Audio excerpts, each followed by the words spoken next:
Well, meanwhile, since the crisis a year ago, 6.2 million people have been internally displaced within Ukraine and 7.6 million have left the country altogether. Now, that presenting huge problems for them, of course, and as well for international aid organisations. We're going to talk now to Sven Coppens. He's director of the Ukraine crisis for the ONG Plan International. Thanks very much for talking to us today. Let's talk firstly about those refugees. How do you go about trying to help that number of people? First of all, who are internally displaced. Let's talk about those within Ukraine. Yeah, just a reminder indeed that 1 year on from this escalation of the conflict in Ukraine, children and their families are still facing a humanitarian crisis each day. This is a war that is ongoing, and the humanitarian needs are growing on a day-to-day basis.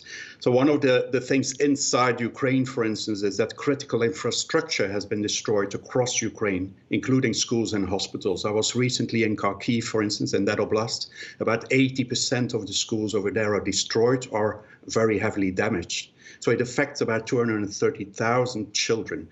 So one of the things that Plan International, for instance, is doing is really trying to restore educational opportunities, either through digital learning, through provision of tablets, of access to internet, so children can continue to access opportunities for learning, but also to be connected. We know that in times of crisis, the chance to go to school is really a lifeline. So we are trying to restore that through the provision of online learning opportunities in safe spaces, where also at the same moment of time, psychosocial services and counseling services can be offered, because this war has a detrimental impact on the well-being, the psychosocial status and the mental health of children and of their caregivers. And what about those who've come out of Ukraine? I mean, presumably it depends a lot on which country they're in.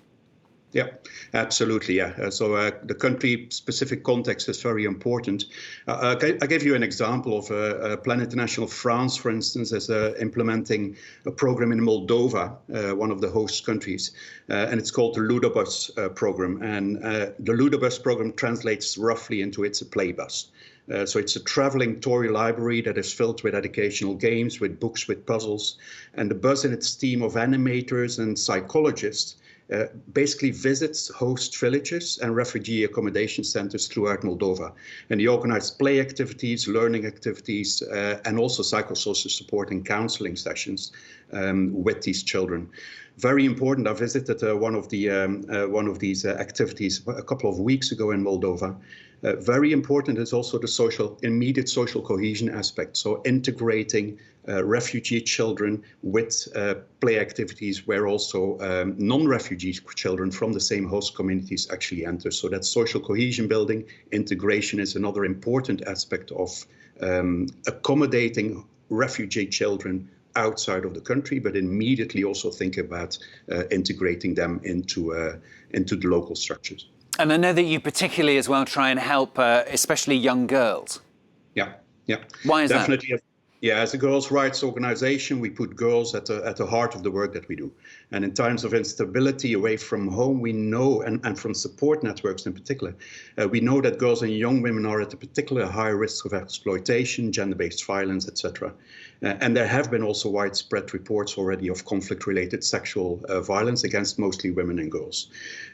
It's vital that the response to humanitarian crisis, not just of Plan International, but of all actors, takes into account the specific vulnerabilities of girls and young women.